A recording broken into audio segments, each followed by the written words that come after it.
마태복음의 주제는 왕으로 오신 예수 그리스도입니다.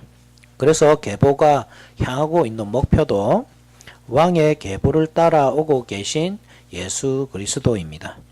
그 가운데 다윗이 있죠. 다윗은 이스라엘의 왕이라고 할 때 가장 먼저 떠오르는 인물이고, 하나님께서도 다윗의 집에서 이스라엘을 다스리는 자가 끊어지지 아니하실 것이라고 약속해 주셨습니다. 그 약속을 따라 예수께서 오신 것이고, 예수님의 탄생은 그 약속이 이루어졌음을 온 세상 만방에 알리는 사건이었죠. 그렇기 때문에 마태복음의 계보는 다분히 의도적인 면이 있습니다. 다윗을 중심으로 세 등분한 것도 그렇지만 오늘 본문에서 확인할 수 있는 바와 같이 굳이 14대식으로 맞춘 것도 그렇습니다. 아브라함부터 다윗까지 14대, 다윗으로부터 바벨론 이거까지 14대, 바벨론 이거로부터 예수께서 오실 때까지 14대. 물론 그것은 인위적인 것은 아니고 성경의 저자는 성령님이시기 때문에 하나님께서 의도적으로 어떤 뜻을 알려주기 위해서 그렇게 하셨다는 사실을 알아야 하죠. 즉 하나님께서는 우리가 예수님의 계보에서 의도된 부분을 보고 우리가 계보에서 단순히 예수님께서 오신 계통을 이해하는 것으로 끝낼 것이 아니라 오신 이유를 명확하게 이해하도록 의도하셨던 것입니다. 예수께서 오신 이유는 분명합니다. 인생을 구원하기 위해서입니다. 동시에 심판하기 위해서입니다. 구원과 심판은 동전의 양면과 같아서 떼놓을 수 없고 한쪽 면 이면에는 다른 한 면이 있기 마련인 항상 함께 언급되어야 할 주제이기 때문입니다. 따라서 우리는 그러한 관점으로 오늘의 본문을 보아야 합니다. 즉 말씀의 주제는 예수 그리스도의 계보의 대수는 구원과 심판의 표이다 하는 것입니다. 대지는 그러한 심판과 구원의 관점에서 첫째 구원의 표로서의 대수, 둘째 심판의 표로서의 대수, 이 두 가지로 말씀을 전하도록 하겠습니다. 먼저 오늘 본문을 같이 한번 읽어볼까요? 17절 시작. 그런즉 모든 대수가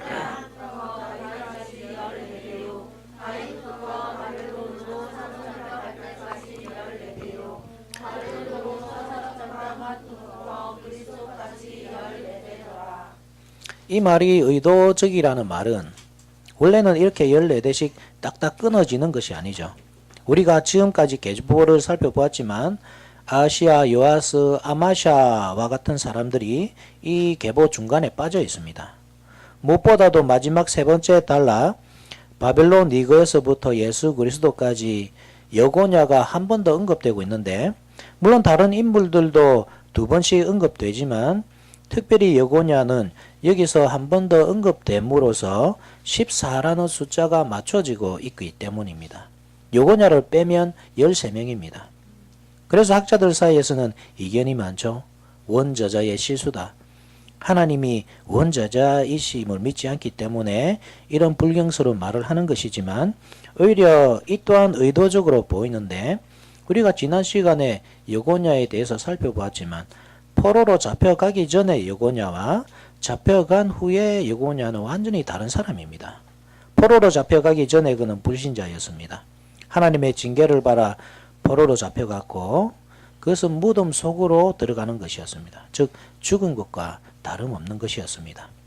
포로로 잡혀간 후에 그는 신앙의 참된 면모를 보였는데 즉 하나님의 약속을 기억하면서 기도하였죠. 하나님은 그의 기도를 들으셨고 다시 회복시켜 주셨습니다. 부활하였습니다. 그래서 그 아들의 이름을 스알디엘, 내가 하나님께 간구하였다로 지었다고 하지 않았습니까? 스알디엘이 예수 그리스도의 계보를 잇는다는 사실을 기억하시고 여고냐의 기도로 예수께서 오실 길이 준비되고 있었던 것입니다. 여자의 후손은 항상 그 백성들의 믿음의 길을 따라 오시기 때문입니다. 이 모든 상황들을 볼 때 14라는 숫자는 의도적으로 맞춘 것이라는 말입니다. 왜 14대를 맞추었을까? 정확하게 한 가지를 집어내기는 어렵지만 분명한 사실은 14를 의도적으로 사용할 때는 이 숫자 14를 통해 무엇인가를 말씀하려는 뜻이 있다는 것입니다. 우선 이 계보의 중심이 다윗임을 염두에 두고 이 숫자를 생각해 볼 때 가장 먼저 알 수 있는 것은 14라는 숫자가 나타내 보여주려는 것이 다윗이라는 것이죠. 히브리어 알파벳은 제각기 숫자 값을 가집니다. 다윗이라고 할 때 영어 D에 해당하는 히브리어 알파벳 달렛과 또 W에 해당하는 와우 그리고 D에 해당하는 달렛 이 세 알파벳이 합쳐져서 다위드 이렇게 발음이 되는데 달렛은 숫자 4의 값을 가집니다. 와우는 6이고 달렛이 맨 뒤에 또 한 번 나오니까 또 4고 그래서 4, 6, 4 이 숫자를 다 더하면 14가 되는 것이죠.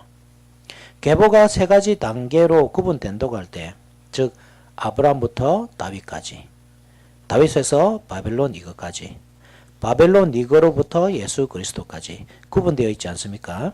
그렇다고 할 때 아브라함부터 다윗까지는 다윗의 왕권이 막 삭을 틔우려 하던 시기였고 다윗부터 바벨론 이거까지는 다윗의 왕권이 정점에 다다랐다가 점차 시들어가는 과정이었으며 바벨론 이후로부터 그리스도까지는 다윗의 왕권이 완전히 사라진 듯 보이다가 그리스도라는 완성된 꽃으로 되살아나는 이 모든 역사적 과정이라는 말입니다. 그 모든 과정 속에 다윗이 중심으로 자리하고 있는 것입니다.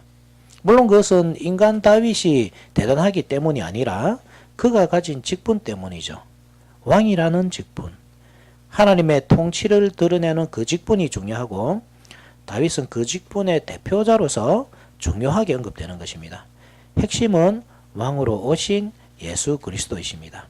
그래서 결국 14대씩 세 시대로 구분하여 설명하지만 다윗의 이름이 그 숫자 속에 언급됨으로써 왕으로 오신 그리스도라는 마태복음의 주제를 강조하고 있는 것입니다. 따라서 이 책의 1차적 독자라고 할 수 있는 유대인들이 결코 피해갈 수 있는 틈을 주지 않습니다. 우리에게는 알파벳과 숫자를 조합해서 보는 것이 암호 해독 수준으로 어려운 일이지만 그들에게는 일상이었다는 사실을 상기해 볼 때 14가 우연히 드러나는 것도 아니고 반복적으로 조작되어 나타나고 할 때 다윗을 떠올릴 수밖에 없거든요. 그렇다고 할 때 하나님의 약속을 기억할 수밖에 없고 지금 그들이 섬기고 있는 가이사가 그들이 믿고 따라야 할 왕이 아니라 예수 그리스도야말로 참된 왕이심을 인정하도록 이 숫자를 통해서 유도하고 있는 것입니다. 또 한 가지 이 숫자 그 자체만으로 바라볼 때 14라는 숫자는 특별한 의미를 가지는데 바로 7의 배수라는 사실입니다. 즉 아브라함부터 다윗까지, 다윗부터 바벨론 이거까지, 바벨론 이거로부터 예수 그리스도까지 각각이 14라는 숫자를 가지고 있다고 볼 때에 그 속에는 6개의 7이 존재하는 것입니다. 7은 우리가 잘 알다시피 천지 창조의 관점에서 볼 때 완전수입니다. 하나님은 6째 날까지 세상을 창조하셨고 7째 날에 안식하셨습니다. 그래서 7하면 항상 안식과 관련이 입니다.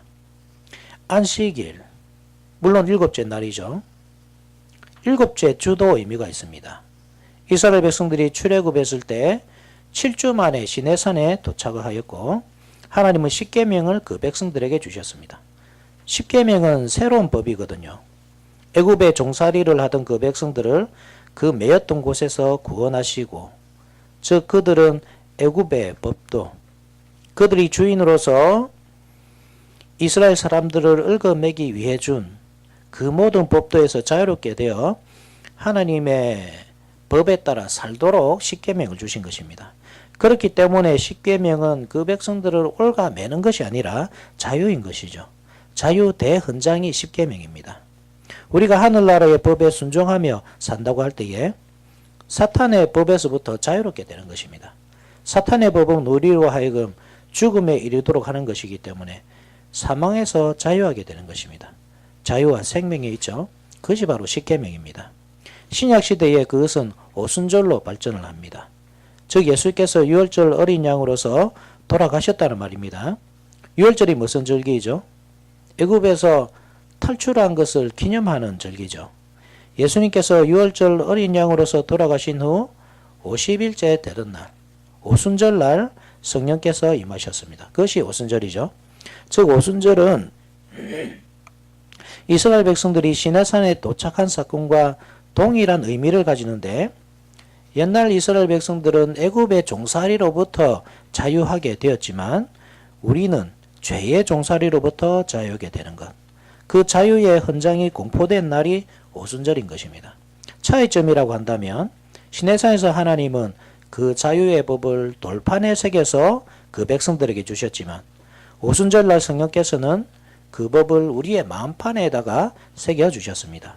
돌판은 깨어지지만, 그래서 이스라엘 백성들이 범죄했을 때 첫 번째 돌판이 깨어졌지만 마음판에 새겨진 율법, 그 언약은 절대로 깨어지지 않는다는 것입니다. 짐승의 피가 아니라 예수 그리스도의 피로 맺어진 언약이기 때문입니다. 7일에 7번, 7주가 의미하는 것이 그것입니다. 또 7번째 달도 의미가 있습니다. 7째 달 첫째 날에는 나팔절이 있고요. 레위기 23장 24절이죠. 이스라엘 자손에게 말하여 이르라. 7째 달 곧 그 달 첫날은 너희에게 쉬는 날이 될지니 이는 나팔을 불어 기념할 날이요 성회라. 7째 달 열흘은 대속죄일입니다. 레위기 23장 17절 28절에 27절과 28절에 7째 달 열흘날은 속죄일이니 너희는 성회를 열고 스스로 괴롭게 하며 여호와께 화제를 드리고 이날에는 어떤 일도 하지 말 것은 너희를 위하여 너희 하나님 여호와 앞에 속죄할 속죄일이 됨이니라. 나팔절은 그 백성들을 하나님 앞에 모으는 날이고 대속죄일은 죄에서 완전한 자유를 선포하는 날입니다. 또 7째 달 15일에는 초막절이 있습니다. 레위기 23장 34절에 이스라엘 자손에게 말하여 이르라. 7째 달 15째 날은 초막절이니 여호와를 위하여 이레 동안 지킬 것이라. 이스라엘 백성들이 애굽에서 나와서 광야 생활을 한 것을 기념하며 지키는 절기가 초막절이죠. 광야를 유행했기 때문에 집을 지을 수가 없고 초막에서 거했던 것을 기념하는 것입니다. 7째 달 또한 무엇을 가리킵니까? 출애굽이고 또 자유입니다. 7년도 의미가 있는데 이것은 우리에게 익숙하죠. 안식년입니다. 오늘날 많은 교회 목회자들이나 또 신학교 교수님들도 안식년을 지키죠. 지킨다기보다는 안식일을 잘 이용을 합니다. 그래서 영구년 이래서 1년을 보내기도 합니다. 7년이 7번 반복되면 7749에서 50년째가 바로 희년이 됩니다. 모든 종들이 자유를 얻고 빚진 자들이 해방되는 해입니다. 이렇다 보시면 아시겠지만 7일, 7주, 7달, 7년, 희년, 7은 항상 안식과 관련이 있습니다. 죄로부터 자유하게 되고 매였던 곳에서 해방을 얻는 날입니다. 물론 그 이전에 하나님의 천지 창조가 있습니다. 하나님은 6일 동안 모든 것을 완성하셨고 7일째 되는 날 안식하셨습니다. 이 말이 무슨 말이냐? 14대, 14대, 14대에서 7이 6번 등장한다는 말입니다. 7번이면 7749 해서 예수님께서 희년을 완성하셨구나 싶다는 말입니다. 그런데 그것이 6번, 하나가 부족하다는 것은 하나님께서 아직 완성하지 않으셨다는 뜻입니다. 즉 아브라함부터 역사를 이끌어 오고 계시던 하나님께서는 여전히 일하고 계셨던 것이죠. 예수님께서 말씀하신 것과 같이 요한복음 5장 17절에 예수께서 그들에게 이르시되 내 아버지께서 이제까지 일하시니 나도 일한다 하시매 구속이 완성될 때까지 새로운 세상이 창조될 때까지 계속 일하고 계셨던 것입니다. 예수께서 죽으시고 부활하시고 오순절이 임할 때 무엇보다 옛 교회는 사라지고 새 교회가 세워질 때 항상 세상의 중심은 교회이기 때문에 교회가 타락하면 세상도 무너집니다. 교회가 세워지면 세상도 새롭게 됩니다. 하나님께서 세상을 창조하실 때 에덴 동산을 만드시고 에덴 동산이 죄로 인해서 타락하게 되자 홍수로서 완전히 멸망시켜 버리잖아요. 그리고 새로운 세상이 출범이 되거든요. 이 원리를 잘 기억하시면 새하늘과 새 땅의 개념을 이해할 수 있습니다. 즉 세상의 중심은 교회이고 따라서 세상의 종말은 교회의 종말, 옛 언약의 붕괴와 함께 옵니다. 그래서 성전이 무너지는 사건은 옛 세상이 무너지는 사건이고 새 세상이 세워지는 사건은 새로운 세상이 도래했다는 표시가 되는 것입니다. 그렇다고 할 때에 옛 세상이 언제 무너집니까? AD 70년이죠. 그때 성전이 무너졌기 때문입니다. 옛 하늘과 옛 땅은 사라지고 새 하늘과 새 땅이 도래한 것입니다. 교회의 탄생과 함께. 예수께서 이 땅에서 하신 일이 그것입니다. 세상을 새롭게 창조하는 일이었습니다. 그 사역의 중심에 성전이 있었던 것이죠. 하나님께서 천지 창조하시던 때를 생각해 보면 하나님께서 6일 동안 세상을 만드시고 사람들까지 만드시고 안식일 날에 그 백성들을 찾아가시거든요. 왜 찾아가십니까? 예배를 받으시기 위해서 찾아가십니다. 그래서 에덴 동산은 단순히 아름다운 곳, 먹을 것이 많고 짐승들이 사이좋게 지내는 곳 정도가 아니라 하나님께서 임재하시는 성전의 기능으로서 이해해야 하는 것입니다. 마찬가지로 예수님께서 새로운 세상을 창조하신다고 할 때 그 가운데 핵심은 성전입니다. 성전이 그 가운데에 세워져야만 새로운 세상이 완성되기 때문입니다. 하나님께서 그 백성들 가운데 오셔서 그 백성들과 동거하며 예배를 받으시는 것입니다. 옛날 그 백성들이 죄인이라고 할 때 하나님께서 그들 가운데 계신다고 하는 것은 한계가 있을 수밖에 없습니다.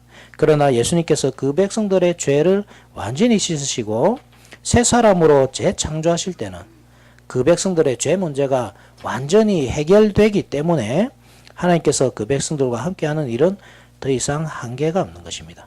그래서 성령 하나님께서는 우리를 성전으로 삼으시고 우리가 모태로부터 죄인으로 태어나서 죄를 짓고 살았고 죄의 본성을 가지고 늘 죄를 지으며 살고 있지만 그럼에도 불구하고 성령 하나님은 우리를 성전으로 삼으시고 우리 가운데 거하신다고 하는 사실이 바로 그러한 예수님의 새 창조 사역 때문이라는 말씀이죠. 그렇기 때문에 그것은 완전한 자유, 완전한 안식의 개념을 담고 있는데 예수님께서 마지막 7을 완성하셨다는 말은 그러한 안식을 완성하셨다는 말입니다. 즉 하나님은 예수 그리스도의 사역을 통해서 그 백성들에게 자유와 안식을 허락하실 것입니다. 예수 안에서 우리는 참 자유와 쉼을 누립니다. 7번째 달을 완성하셨다는 말은 대속죄일이죠. 예수님은 그 백성들의 죄를 완전히 씻어 주실 것입니다. 그리고 죄에서 자유를 선포하실 것입니다. 7년은 안식년입니다. 예수님은 마지막 7로서 안식년을 통해 그 백성들에게 쉼을 허락하실 것인데 그것은 8년째 해부터는 다시 죄에게 종속되고 마는 불완전한 안식이 아니라 영원한 안식일 것입니다. 그 마지막 7은 이 마태복음의 대수 42의 마지막 퍼즐이 될 것입니다. 즉 예수님은 49를 완성함으로써 희년을 선포하실 것입니다. 죄의 종살이에서 완전한 자유를 선언하시고 우리에게 있던 모든 빚을 탕감해 주실 것입니다. 죄의 삭은 사망이기 때문에 우리는 생명으로서 우리의 죄값을 치러야 했지만 예수께서 그 값을 치르셨기 때문에 우리는 탕감을 받은 것입니다. 이러한 뜻이 14대, 14대, 14대 이 숫자 속에 숨어 있습니다. 두 번째로 이 숫자는 또한 심판의 표가 숨겨져 있는데 17절을 한 번 더 읽어봅시다. 17절 시작. 모든 대수가 아브라함부터 다윗까지 14대요. 다윗부터 바벨론으로 사로잡혀갈 때까지 14대요. 바벨론으로 사로잡혀간 후부터 그리스도까지 14대더라. 앞서 살펴보았듯이 14는 7의 배수입니다. 즉 14대가 3번이라는 말은 7이 한 번 빠진 완전수입니다. 7이 7번 되어야 7, 7, 49 해서 희년으로 나아가는데 14가 3개일 때 7, 6, 42가 되기 때문에 희년에서 하나가 모자라는 불완전한 수가 되고 마는 것입니다. 그 불완전은 예수 그리스도의 사역으로서 채워집니다. 그런데 그 속에는 심판의 의미가 숨겨져 있습니다. 우리 다니엘서 한번 같이 찾아볼까요? 다니엘서 9장 24절.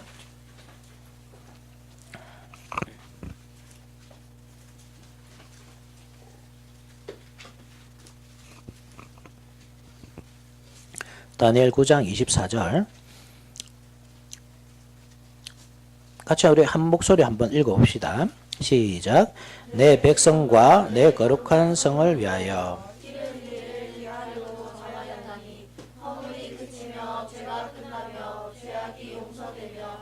영원한 의가 드러나며 환상과 예언이 응하며 또 그의 거룩한 이가 기름 부음을 받으리라. 아멘. 이 말씀은 다니엘의 기도에 대해 가브리엘 천사가 하나님의 응답을 전달해 주는 장면인데, 다니엘은 70년 만에 포로에서 회복될 것이라고 하셨던 하나님의 약속을 기억하며 기도했던 것이죠.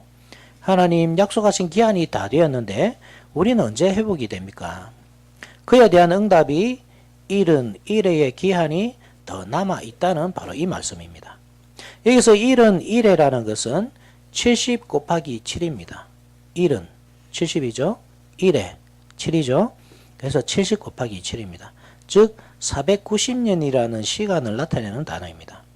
다니엘은 이스라엘이 바벨론 포로에서 회복되어야 할 것에 대해 기도했는데 즉 70년의 기간이 끝났음을 인식하며 기도했는데, 하나님은 그보다 훨씬 더 긴 기간, 70년의 기간으로 끝이 나는 것이 아니라 7번의 70년이 더 있어야 할 것임을 말씀하시며, 결국 이스라엘이 기다려야 하는 회복이란 것은 단순히 포로에서 회복되는 것이 아니라 죄에서부터 회복되는, 그것을 위해 그보다 훨씬 긴 기간을 기다려야 한다는 사실을 계시해 주고 계셨던 것입니다. 그러면 71회, 즉 70 곱하기 7, 이 490년의 기간이 의미하는 바가 무엇입니까? 지극히 거룩한 이가 기름 부음을 받으리라. 여기서 기름 부음 받은 자는 히브리어로 메시아이고 헬라어로는 그리스도이기 때문에 약속하신 메시아가 오시는 때임을 알 수 있습니다. 즉 490년의 기간은 결국 예수님께서 오시는 때, 십자가에서 돌아가시고 부활승천하시고 완전하고 참된 성전으로서 세워지기까지의 기간이라는 사실을 알 수 있는 것이죠. 그런데 이 시간이 애매합니다. 다니엘이 이 예언의 말씀을 받을 때와 그리스도가 오시기까지의 시간 사이에는 큰 간극이 생기기 때문입니다. 학자들은 이 간극을 극복하기 위해서 여러 가지 이론들을 제기하기도 했지만 쉽게 해결되지 않습니다. 다니엘서 9장 25절을 한번 보십시오. 25절을 보시면, 그러므로 너는 깨달아 알지니라. 예루살렘을 중건하라는 영이 날 때부터, 예루살렘을 중건하라는 영이 날 때부터, 이 말은 고레스 칙령을 일컫는 말입니다. 포로들을 예루살렘으로 귀환시켰던 그 칙령을 보통 주전 537년으로 본다는 말입니다. 이 537년에서 490년을 빼보면 예수님이 오신 해를 기준으로 주전 주가 나눠지지 않습니까? 그렇다고 할 때 주전 537년부터 주 1년까지 47년이라는 공백이 생기는 것입니다. 아무리 양보해서 예수님이 주전 6년에 왔다고 해도 그것은 6세기의 수도사 디오니시우스의 실수 때문인데, 즉 예수님께서 오신 연대를 잘못 계산한 결과로 월대 AD 1년이 예수님께서 오신 날이어야 하지만 이 BC와 AD 사이에, 즉 주전, 주후 그 사이에 0을 빼먹은 것입니다. 계산하면서. 그래서 9876, 5543, 21, 0하고 1, 2, 3, 4, 5, 6, 7 이렇게 가야 되지 않습니까? 그것이 아니고 9876, 543, 21, 2, 3, 4, 5, 6 이렇게 계산되었다는 말이죠. 그래서 보통 예수님이 오신 해를 BC 4년으로 보는 것이 정설입니다. BC 1년에, AD 1년에 딱 예수님 오신 것이 아니고 그 주전, 예수님 오시기 전 4년이 원래 예수님 오신 해로 보통 봅니다. 그렇지만 더 길게 보는 학자들은 6년까지도 본다는 말입니다. 그렇게 6년까지 본다고 해도 어떻습니까? 이 40년이라는 간극이 여전히 남아있는 것이죠. 분명 답은 정해져 있거든요. 예수 그리스도입니다. 그것을 이 490이라는 숫자로 증명하는 과정이 어려운 것입니다. 제가 말씀드리고 싶은 것은 이것을 꼭 시간 개념의 490년으로 볼 것이 아니라 희년의 개념으로 보자는 것입니다. 앞서 희년에 대해 생각해 보았지만 7년이 7번 지나서 49년이 되면 50년째 희년이 온다는 말입니다. 490년은 사실 그 희년의 개념에서 10을 곱한 것입니다. 쉽게 말해서 희년을 더 강조한 것입니다. 49년이면 평범한 희년이죠.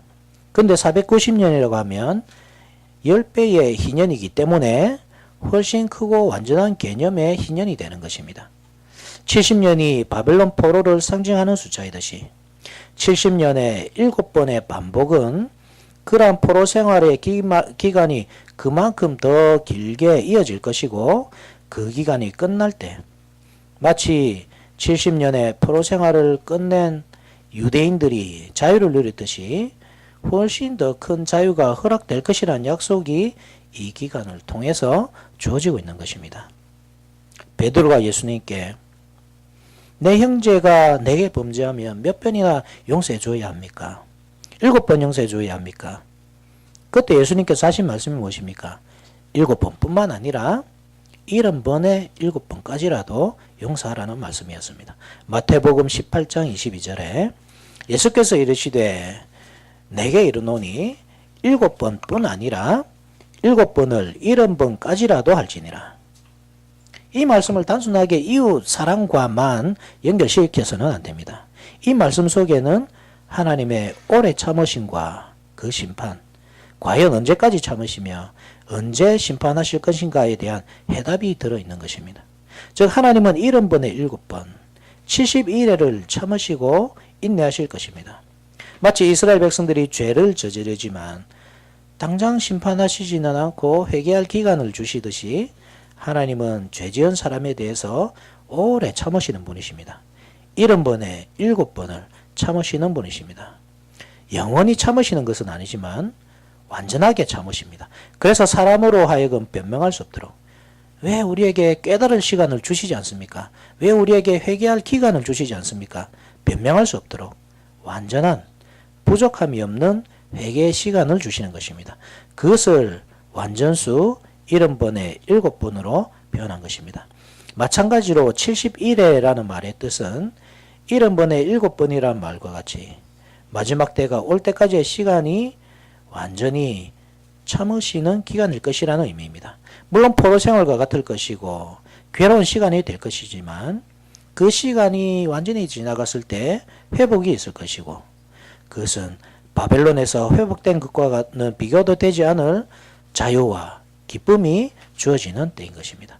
즉 70년의 바벨론 포로 생활이 끝났다고 해서 바벨론이 무너진다고 해서 종말이 오는 것이 아니고 그 사이에 페르시아 제국이 새롭게 나타나서 그들을 사로잡을 것이고 그 뒤에 헬라 제국이 나타날 것이고 로마 제국의 통치도 받게 될 것입니다. 그 긴 기간이 71회의 기간이고 그 기간이 끝나야만 참된 회복이 있을 것이란 말입니다. 그런데 왜 그 기간을 주시느냐는 것이죠. 그것은 예수님께서 77번을 용서하라는 70번에 7번을 용서하라는 말씀과 관련이 있는데 옛날 유다 백성들에게 70년의 포로 생활, 바벨론으로 사로잡혀 가서 70년 동안 견디며 인내하게 하신 것과 같을 것입니다. 즉 유다 백성들에게 70년의 포로 생활을 주시는 것은 그들의 죄의 때를 벗기고 회개하도록 하는 시간이란 말입니다. 그와 같이 490년이라는 시간은 회개의 기간입니다.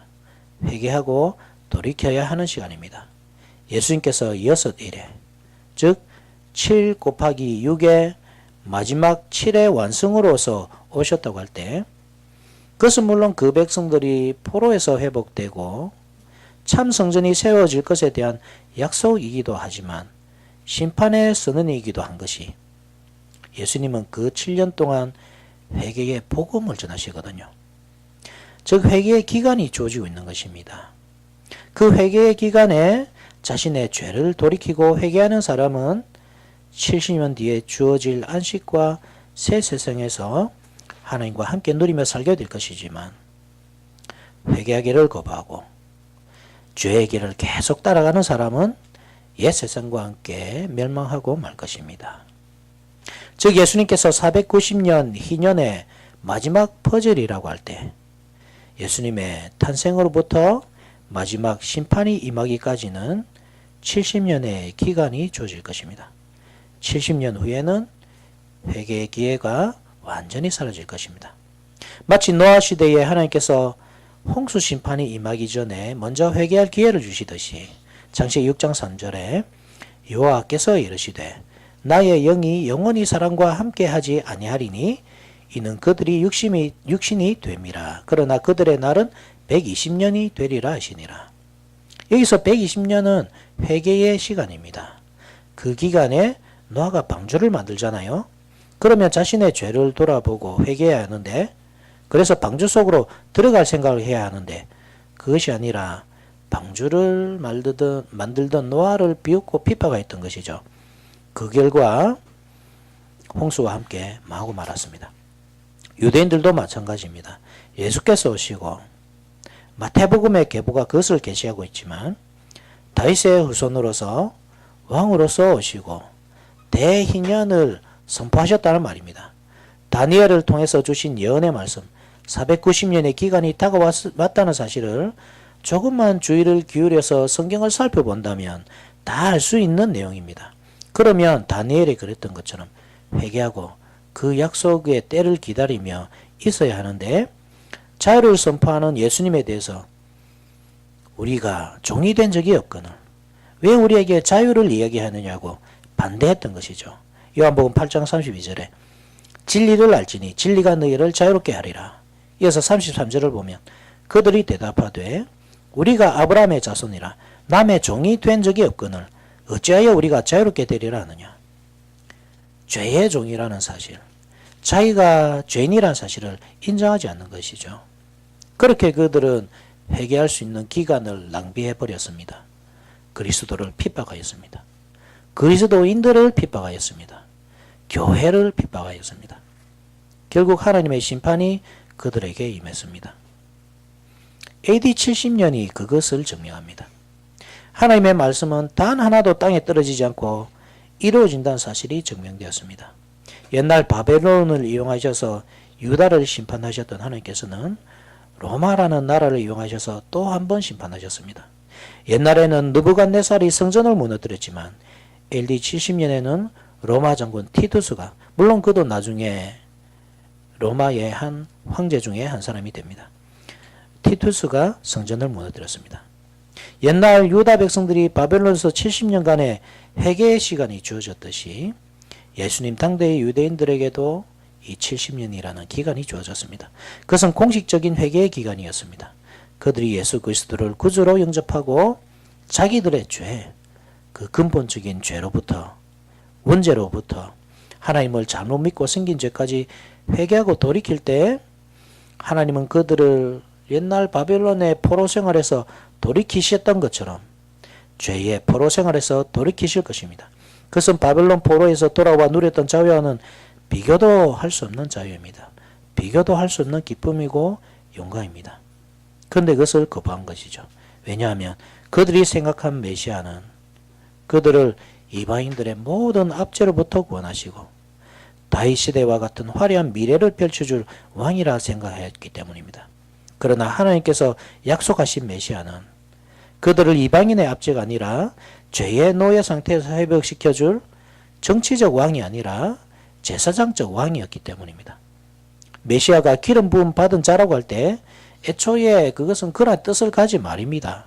즉 구약시대에 기름 부음 받은 자라고 할 때 제사장이나 왕이 기름 부음을 받았단 말입니다. 따라서 메시아라는 말은 제사장이거나 왕이거나 아니면 둘 다의 기능을 가지고 있거나인데, 유대인들은 이방인의 왕, 가이사와 같은 정치적인 왕을 기대했던 것입니다. 메시아에 대한 잘못된 이해를 가지고 있던 유대인들은 예수님을 거부하고 말았습니다.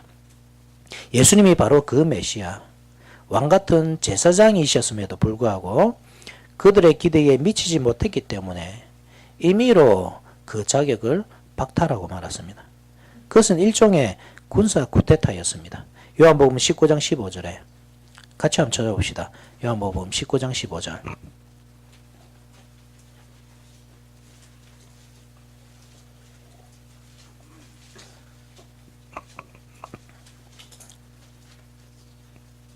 19장 15절